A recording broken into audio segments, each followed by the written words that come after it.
friends, and welcome back again to another episode of Conservation Stories. Conservation Stories is a podcast brought to you by SARA, the Sandhill Area Research Association. SARA Conservation is interested in all things that have to do with the ecosystem of our region, West Texas and Eastern New Mexico, and rural America in general. And I am excited today that Todd Baughman is with us. Todd is the new director for our AgriLife Extension Center that is based close to the airport, north of the Lubbock airport. So, Todd, thanks for coming in. Excited to be here. I appreciate it.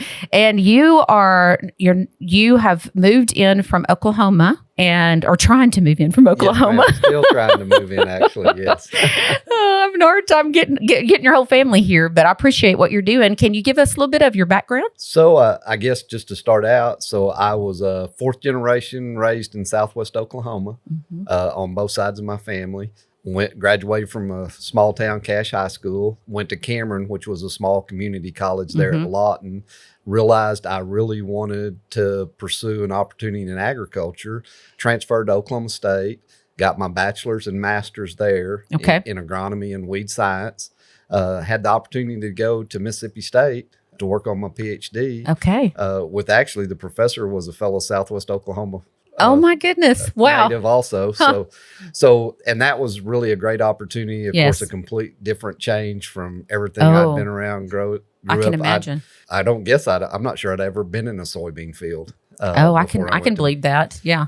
Mississippi. So those types of things was really great. Went to work for industry for about almost 2 years when I completed my PhD, and actually first had an opportunity to come back and work for Texas A&M in the Rolling Plains, located housed out of Vernon. Okay, yeah. I'm familiar with that station. As the regional agronomist, and then was the statewide peanut specialist for part of that. Really? Okay, so Calvin Trussell. So when were you the statewide peanut? Do you remember what years this was? Probably 2000 to 2011. Okay, so that's about, we moved north of Highway 70 to grow peanuts, which everyone was like, you can't grow peanuts north of Highway 70, but we did. And actually, there's a lot of good peanut land up there. Yes, ma'am. It really is. So interesting. Yeah, I did quite a bit of work around Sudan and north of there for several years while I was working there. Anyway, and of course that gave me an opportunity to get a little more knowledgeable of this area out here, because I spent a lot of time during the summer. Oh, I'm sure. Out here. Had an opportunity to go back to Oklahoma State. They hired me as a weed scientist there, worked there for 10 years. And then Dr. J. Roy Moore finally decided to hang it up. Had some people contact me about the center director position there, applied for it, and was fortunate enough to receive that offer, and have been there right at a year now.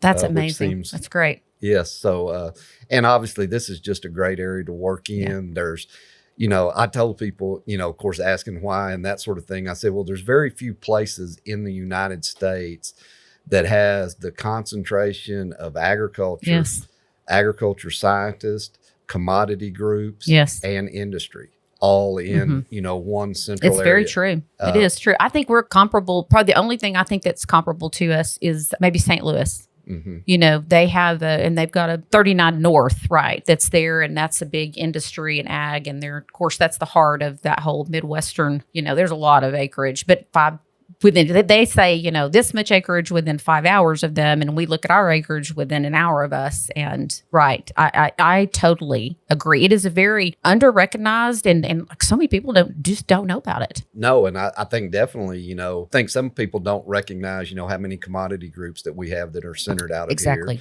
But then also how many of our ag industry have significant investment in this area, not just, not just a research rep or a research rep and a sales rep, but actual, land, facilities, and that sort of thing. And like I said, that's just a unique opportunity that doesn't come along very often, and just felt honored to even be chosen to represent Texas A&M and try to develop our center even more there at Lubbock. Let's dig in for just a second. We've had a podcast before where we've talked some about extension and maybe a little bit of the history, and people can go back and listen to that. But let's do just a little bit of what is extension? How did it come to be?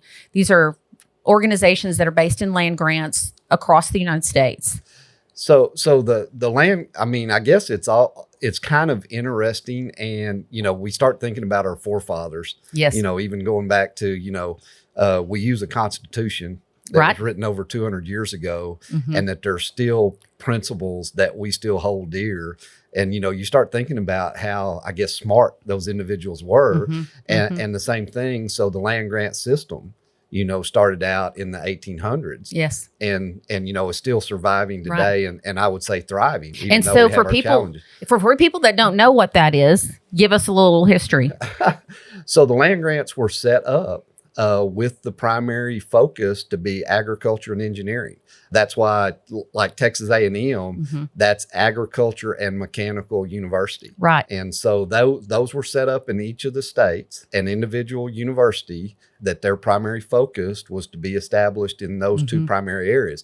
Now, obviously, almost all of those have expanded beyond right. that, but we still have our, our principles in those areas, and especially, I would say, in agriculture. And so recognizing how important that was, to the development of our country. Of the country. Was definitely some bright individuals with some real forethought in what we needed and where that would take us. And so those were originally set up as universities with teaching as a primary component of that in those sciences. Right. Then the first part of that was what is called the Hatch Act. That was, along with this teaching, we need some additional research to help our producers and our industry, and also for these, to help expand the education for these students. So they started doing research, hybrid corn, soil fertility, cotton varieties, all of that were based in these universities as part of that. Well, then, obviously, when you develop research, then becomes how do we get that to the people that need that information? And so that's where extension became, and what I call the three-legged stool of the land grant system: teaching, research, and extension. At Oklahoma State, we used to have, and I'm still upset that they got rid of this, we had what we used to call the triangle. That was a representative of especially the Division of Agriculture, and that triangle on each side: teaching, research, and extension. Yes. And so to me, that is still a very, very important part of the land grant system, that we have all three of those legs. Well, and it was really valuable back in the day. If you needed absolutely any question, there was someone at Extension that would either know the answer or would find the answer for you. I mean, from canning to disease in your crop to sowing to anything that had to do with just living in general. And now I know y'all have expanded into there's health and wellness programs. We had some folks on a couple last month that are mental health. And so there's just a huge organization now. And and the land grants are funded, like I know in Texas, we granted pieces of land to help fund some of these schools. Yeah, and that was part of that in that initial bill, was that those states had to provide some land for the initial university. So that was done. And I'm not an expert on this, but some states, including Texas, also there's land that has been donated, and in all actuality, not just to the land grant, but even the University of Texas is a landowner in our state. Huge mineral owner. Yes. And so that money was set up again years ago, so that either, of course, originally, I think that was probably for rent for that land, use of that land or access. Right. Now, obviously. Right. They get the income. They were, so it's their responsibility to use that to raise the money to fund themselves. And now a lot of them depend on the minerals as much as that's where a lot of the money, and it's a lot of money. Yes. It is a lot of money. Really, we look at it as several areas fund our universities now. One of those being the federal government, which is part of the Hatch program and the Morrill Act and some of those. The other thing is our state. Our state does a significant portion of our funding. Then obviously, private companies are a big part of that, and working with those. And, that's a huge benefit, both, I would say, to the university, but also to our producers. Because in a lot of cases, number one, we get to look at that technology in some cases before it's available to the producer. And I would say the biggest benefit is that's an independent review of that technology. Yeah. Yeah. And so that allows us to make an independent, recommendation on, yes, that product works. No, that doesn't. And so that interaction, and if we didn't have that interaction with industry, we'd be looking at it with the grower right there is, we hope it works, but we haven't had a chance to look at it yet. And sometimes I think some people don't realize how that big a benefit that is that we have that working relationship with them. What Extension has is offices or stations, as they're called, all across. They're in every state, but they're scattered all across Texas, of course. And ours is right out here, north of the airport. So tell us, what kind of research is happening out there? We have a lot of different programs. Obviously, being in this region, cotton is a big part of our research program. Probably 75% of our research and extension faculty have some project in cotton. So we have a cotton breeding program. We have Ken Leger as our cotton specialist that does variety trials and other production management. A lot of those he does on farm with producers. So, and that's a big part of what we do. Yes, that's a great idea. Soil fertility programs, soil conservation, plant management, Katie Lewis, Joseph Burke, Wayne Keeling, all work on different conservation management. And of course, Katie works on soil fertility as well. And then we have Meg and Sue Haas, our entomologist, Terry Wheeler, and we have a new Marina Rondon that's in plant pathology. Okay. But then also we have a peanut breeding program. And then a lot of those, like Katie's program and Marina's and Terry's, also work in peanuts. We have a corn breeding program. Winway Zoo is our corn breeder. And probably one of the interesting things, he's working on what he calls high A corn, which is a red colored corn. He took some of the native corn, bred that with improved hybrids. And so there looks like there's some potential. And I think we just got a grant approved looking at some of the health benefits of that corn and the benefit of having that increased anthracene in that. And there's some benefit not just from a human health, but also from a cattle feeding standpoint. And so we're investigating some of those benefits. And that's really interesting. And how that directly relates from research to extension, in that there's a push now on the market side, like what are other things that we can look at, benefits that we can look at that will set my crop apart and will make it more valuable. And so that's one of the things. I've had Damien Mason, who's that's my number one favorite podcast. So Business of Agriculture. And he talks about that a lot, about how we've got to figure out how to market in a different way because we're producing so much, and so if you can figure out how to create that niche and we also have a partnership with NASA on remote sensing. So one of the things that we're talking to them about is they're already doing the research on how can we test the quality of cotton from remote sensing, and to be able to put that information in the hands of a farmer is extremely valuable. Oh, yeah. And I know Ken's got a project going on this year. You were talking about finding those kind of niche, where we can fit. And he's got a project looking at some of the extra long staple varieties. Yeah. We've got I think you're probably aware, we've got a roller gin going into the area that can better handle that quality. Is that one? I know there's one in Brownfield. And one in Maple, I believe. Okay, Maple. Yeah. Okay.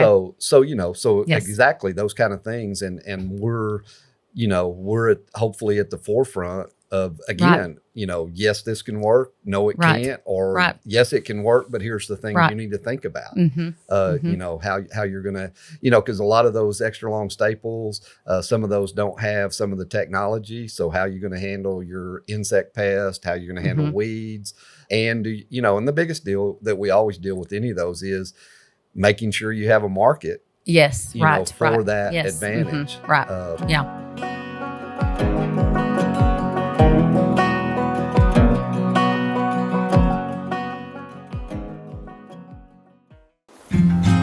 Out here on the Texas plains, water is everything, and there's a resource that's as vital as it is fragile: our playa lakes. These lakes are nature's reservoir, catching rainwater to recharge our aquifer and provide lifelines for wildlife. But now they need our help. In collaboration with the Texas Ply Lakes Conservation Initiative and the Cargill Global Water Challenge, Sarah has started the Our Legacy is Tomorrow's Water initiative to inspire and work with landowners to restore and protect our Ply lakes. Each playa we save helps secure a sustainable water future for the generations that will be coming after us. Whether it's improving soil health, restoring habitats, or recharging groundwater, we are committed to making a difference. Together, we can build a legacy that we can all be proud of. To learn how you can join in, visit the Ply Lakes Restoration Initiative page on the Sarah website. Let's keep Texas water flowing strong for the future. Visit sarah-conservation.com.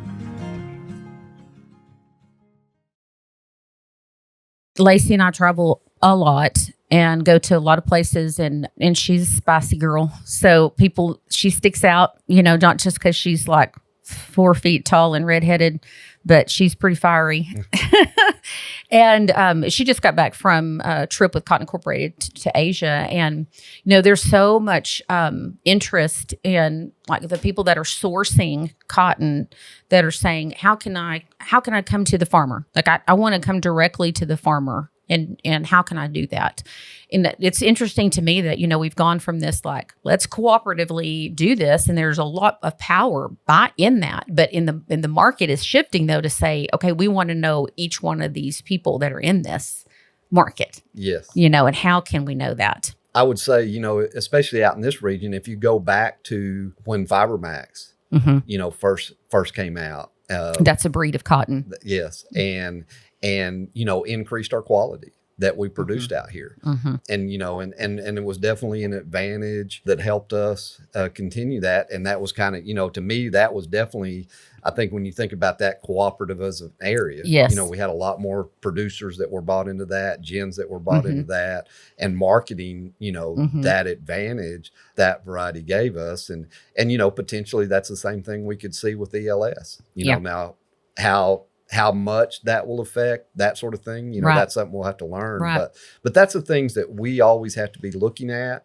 And hopefully, at least one of my visions for our center is that hopefully we can help producers maybe, there's always learning curves with any development, and hopefully we can either shorten those learning curves or even we definitely, we've done this and you definitely don't want to do that. Right. That's right. And try to, I guess, limit or minimize the mistakes with that type of technology.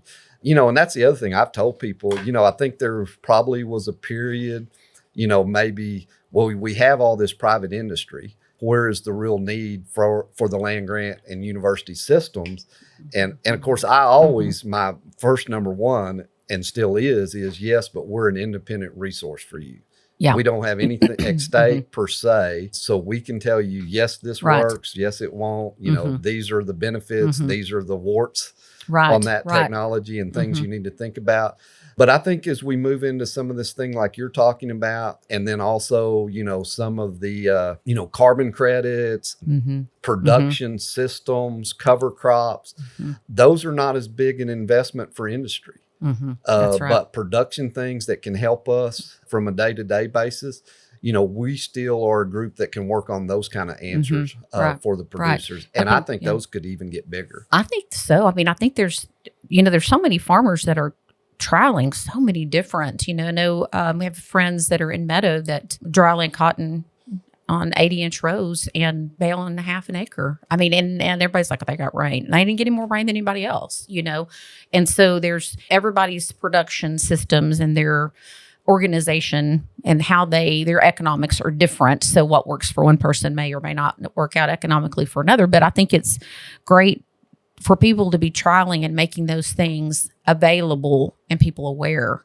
of ideas. So what are you thinking about in terms of 2 decades from now? We've consumed our irrigation water. What are you looking at in the future of how to conserve maybe now? And then in the future, if there's just not irrigation left. We've done a lot of research on investigating amounts of irrigation, but even like start thinking about, okay, we know we have this much irrigation. And instead of trying to say compare, I'll just use these numbers don't really make a lot of sense, but say 2 inches versus 6 inches during the year. Okay, we know we have 4 inches. How do we best apply that 4 inches? Yes. And start looking at it more like that than comparison volumes and that sort of thing. So that's one thing that I hope we're going to increase our area of expertise. But the other thing is, so interestingly enough, we have a project that we're involved with actually with the private funded group looking at produced water.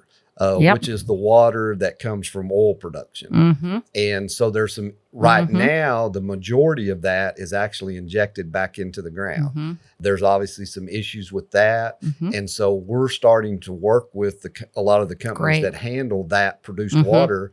Is there ways we can actually use that for surface irrigation? Yeah, that's something that we've looked at. In fact, Lacey speaks a lot at produced water events. And because we have spent a lot of time with oil and gas, because we're a conservation organization that believes in the use of fossil fuels, the responsible use of fossil fuels in mining. We are kind of unique, I guess, in that sense, but we want to figure out, okay, how can we help them do the best that they can, while providing this, it's not a valuable resource. It's an essential resource. And I think people that suffered through Hurricane Uri will understand probably better what happens when you don't have electricity.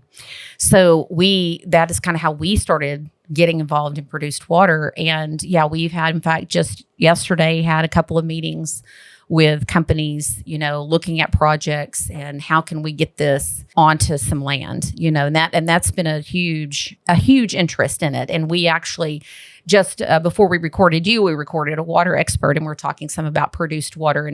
And just to mention again, on sarah-conservation.com, our website, if you go under initiatives, there's a produced water page, and we put together kind of that economics, because the oil and gas is like, well, we don't know how much water you need, and we don't know how much you'll pay for it. And, so we sat down and did, a deep dive to make sure that we have it accurate and everything. And it's all there for companies to look at, to know what to expect. This is what we need. This is what the economics are on the farm. So if you're thinking that we can help you make a lot of money from that produced water, maybe not. But we can help you prevent some earthquakes. Yes.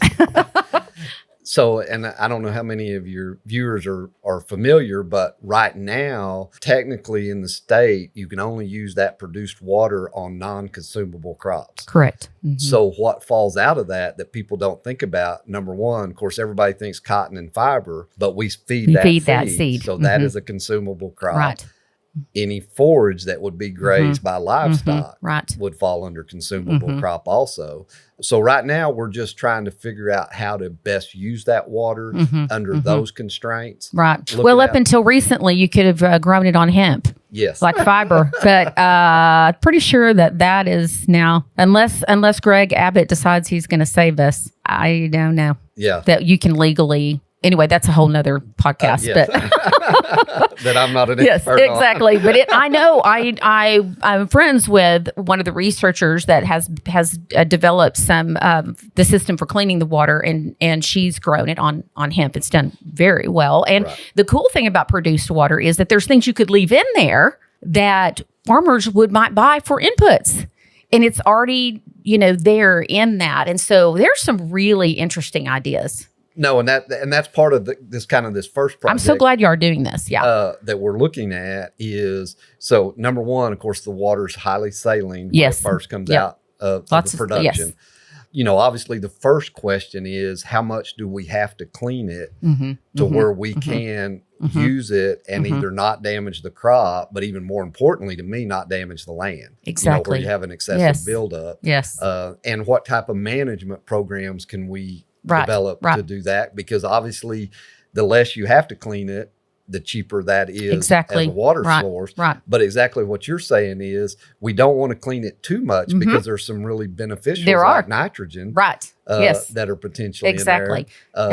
And for some, for some areas, calcium, that type of thing. So how do we leave the good stuff and take out the bad is part of that thought process. Well, and I know there's a company that I heard speak last year in New Mexico, and they're looking at developing AI, and they need, all the water, all the samples that they can possibly get, for developing that. And I think that would really speed things up. We need a way because it's coming from all these different, and not every well that this is coming from has the same constituents or the same amount of constituents. And there is, to your point, a lot that's coming out of this. So the other aspect is what do we do with the waste and how can we use it?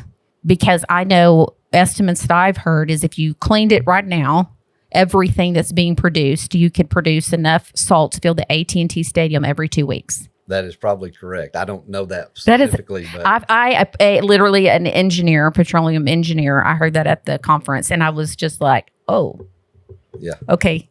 We have to figure that out. And I've heard some really unique things that are happening, on that. So we'll figure it out. Yes. And I can't remember the numbers off my top of the head, but how many millions of barrels of water are being produced with oil is just literally millions. So Bridget Scanlon said in the earlier podcast 3 to 5, but I've heard more recent estimates are 5 to 7. So that's that much water per barrel and we're producing. But, I don't know what will happen over prices of oil aren't great right now. They're marginal.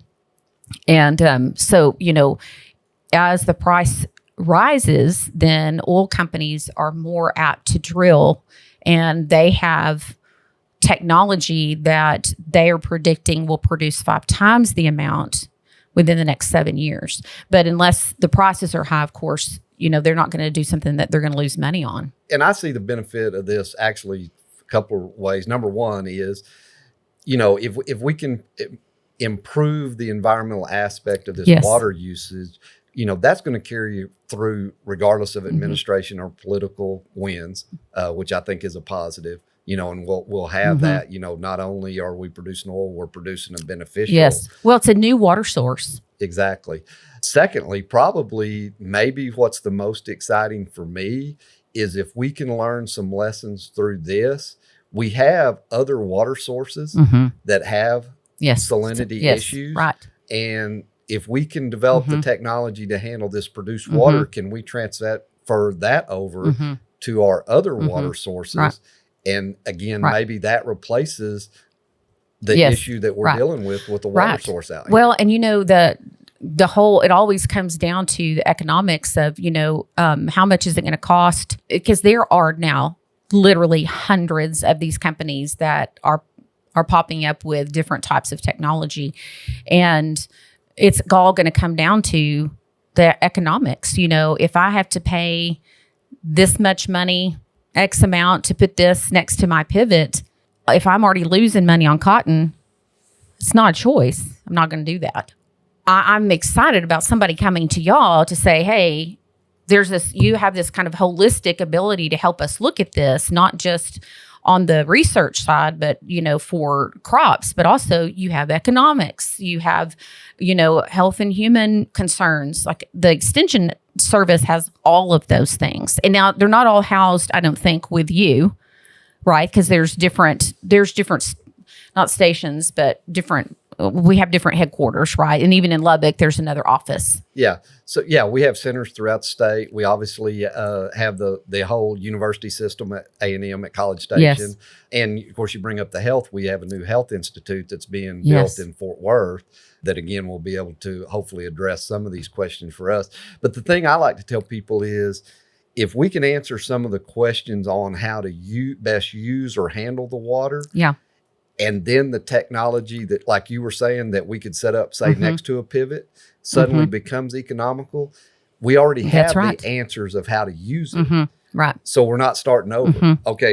Because a lot of times that's how it works. You get the technology and then you figure out how to best use it. Yes. Hopefully we'll have the how to use it. And then poof, we have the technology that's making it. Yeah. And that is really, that kind of turns it on its head, especially even for investors to go, oh, you already have both things. You have the problem and the solution, and so, when you can figure out that end piece, that just puts it all together. But I do think it's a huge opportunity, and I'm glad to hear that you guys are working on it. So how many people are employed out at the Extension Center where you do you have any idea? So we've got over 20 faculty members, and I didn't even mention that's a unique thing about the center that we have.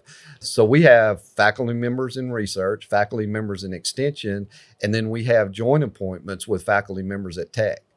I love that. That's one of my favorite things about that station. Yes. Mm-hmm. So they basically work both for Texas Tech and for Texas A&M. Yeah.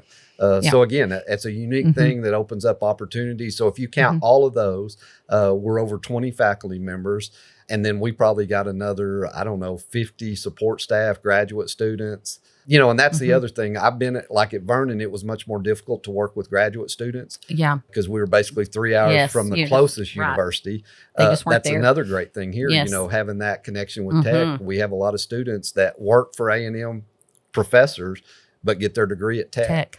So that's another great thing. Yeah, and I think it's something we don't see that happen often enough, but that kind of collaboration, and that's the thing I like about Extension is that it's part of the A&M system, but actually it belongs to really Texans as a whole. And so you have that almost obligation to be able to engage and responsibility to engage with whoever can bring the most benefit to Texans. Oh, 100%. And I know, different individuals like to brag on it. And I think it is definitely a bragging point. We're the only state, organization that has individuals in every county. That is something I know people are not aware of that like if you live anywhere in Texas, you have an extension agent that is there to serve you, and more than one. And so if you live in Lubbock and you want to know how to can, by God, call the Extension Service. I mean, if you want to learn how to grow or what's wrong with your peppers, or you want to have your water tested or your soil tested, these people are available to you for these services. And in almost 99% of those cases, free. Yes, it's free. It's there. It's there. I mean, and that is to me the beauty of what you're saying, like how our forefathers were so not just looking into the future for things in the Constitution, you know what I mean? Like how can we make this last as long as possible, even though some of them were like pessimistic that it would. But what can we do to create something that will stand the test of time?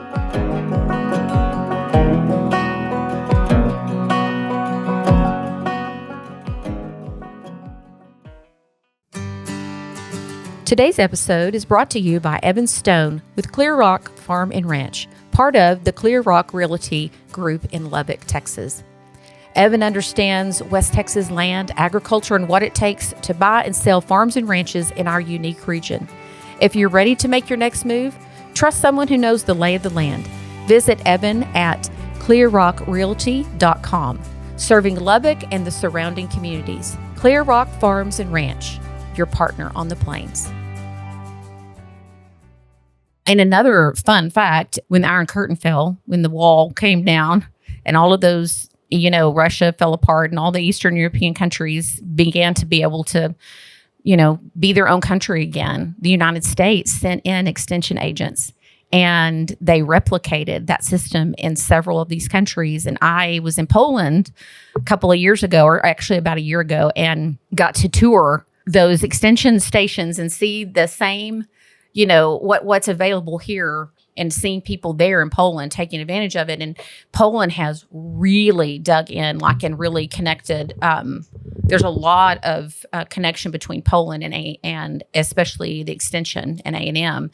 And if you look at the economy of Poland compared to the entire all of those Eastern European countries combined, Poland is still has a higher GDP than they do. It's amazing. And I credit that, and a lot of people in Poland as well credit that to that influence. No, and it was kind of a couple things you brought up, and on that too was, and one of the that I've told people that I think one of the visions that was good that has kept the extension services strong as it is in Texas is keeping that county level commitment.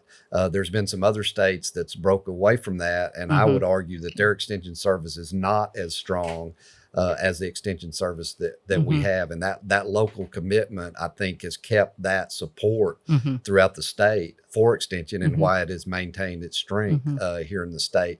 The other thing you mentioned about the people, I always, even as an extension specialist, I work for you.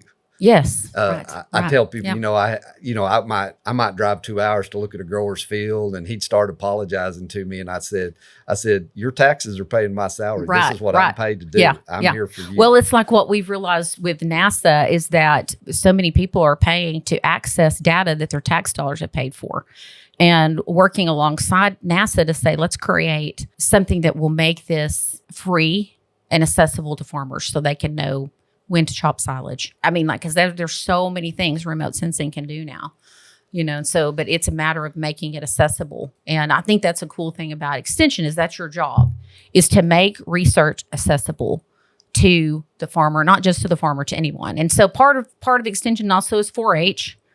And if people aren't familiar with 4-H programs, basically if your kid is interested in literally anything, it's like Boy Scouts for everybody on steroids.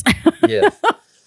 And like you said, probably even beyond like the Boy Scouts, Girl Scouts, athletics, there's something for everyone. It's not just that individual program. Photo contest, obviously livestock competitions, archery, cooking type. There's nutrition, there's speech and debate, there's legislation, there's stuff on the learning about politics. There's really and truly so much for people. In fact, I've got scheduled a podcast with I would call her the ultimate 4-H alumni mom.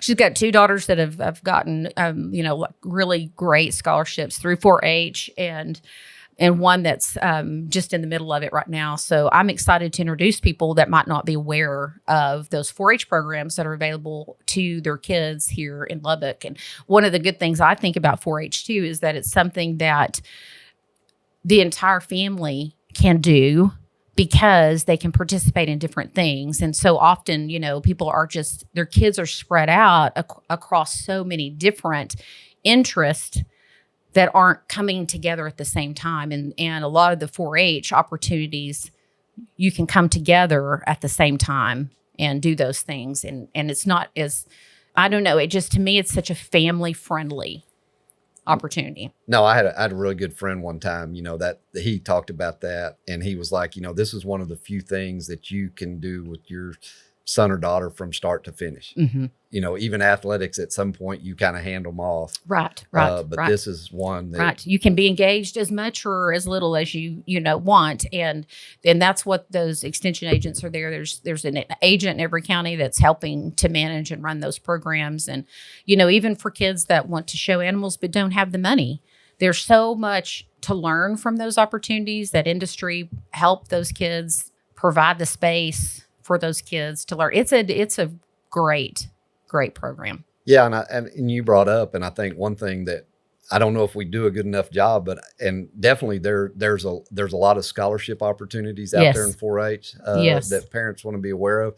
But I would say in general, there's a lot of scholarship opportunities in the field of ag that may not be out there in some of the other disciplines. Yes. So if you're thinking about I need to figure out a way to pay for college, there's a lot of opportunities that are there. And then I would say the other thing, there is a lot of good job opportunities. Oh my goodness. We do not have enough people going into the ag fields. And some of those pay very well. Yes. Have opportunity for promotion. Right. Everything that you would think about. Right. And from all areas, all the way from basic science research to public relations, sales. Exactly. Right. A lot of sustainability, people that are interested in the environment or environmentalism, or I guess that's not really a word anymore, but that type of thing. Like all of these companies, I mean, I feel like we've always been interested in those things in agriculture, but it's now, that they're really making an effort to make sure people know what they're doing. Yes. And so there's so much opportunity for people that are interested in pretty much just anything in agriculture. And of course, we have the Davis College right here at Texas Tech it's a phenomenal college, and our dean there is great and has done a great job promoting the school and making those opportunities accessible to kids. And I, super excited about that. So I appreciate you coming today, Todd. Oh, excited to be here. It was great. Okay, and we're going to do it again. Yes, ma'am. And this time we talked about the history, and we talked some about produced water. But we'll talk some more about, the research that's going on out there at the station and what you guys are working on, and just keep it going. Yes. So excited. If people want to learn some more about the station, how can they do that? You guys, I'm sure, have a website. We have a website, and unfortunately, we'll put it in the show notes. I think it's tamu.edu/Lubbock, but I'm not right. Probably sure something like that. You could probably do similar. like Texas A&M Extension Center Lubbock. You can definitely do Texas A&M Lubbock, and yes, it'll come up. Come to our website. Yep. Several of our individual faculty members have websites. And then there's also contact numbers and emails there. Right. In a lot of cases, especially if you've got a specific question, contacting them through email. Yep. A lot of cases. Way to do it. And get that first initial contact. Most of us working in this area, we like to talk to people, phone calls. I know for me, it's a lot easier to have that discussion by phone. Yeah. So if you contact me initially by email, I'll get back to you. Right. And that's why I got into this business, and why I've stayed in this business is the personal relationships that I've had. I had a grower from Oklahoma call me this morning with a question. Oh my gosh. And he was like, I hate to be bothering you. And I said, no, you make me feel relevant today, John. So that's awesome. Well, and people that are living in town have gardens or yard problems, or just want to know what's in their water, or how to save water. Things like irrigation. Oh, yeah. Like literally there's an expert on everything at Extension that is relevant to your life. And I encourage people to go and find somebody to ask. And if you can't, you can contact me and I'll hook you up. Yes, most definitely. Well, thanks, Todd. And thanks, friends, for joining us again for another episode of Conservation Stories. If you enjoyed this, I hope that you'll share and like it, rate it, maybe even review. That would be great for us. And I hope that you'll take the time to learn a little bit more about Extension. We'll put all their contacts in the show notes, and we hope that you found it helpful. Thanks.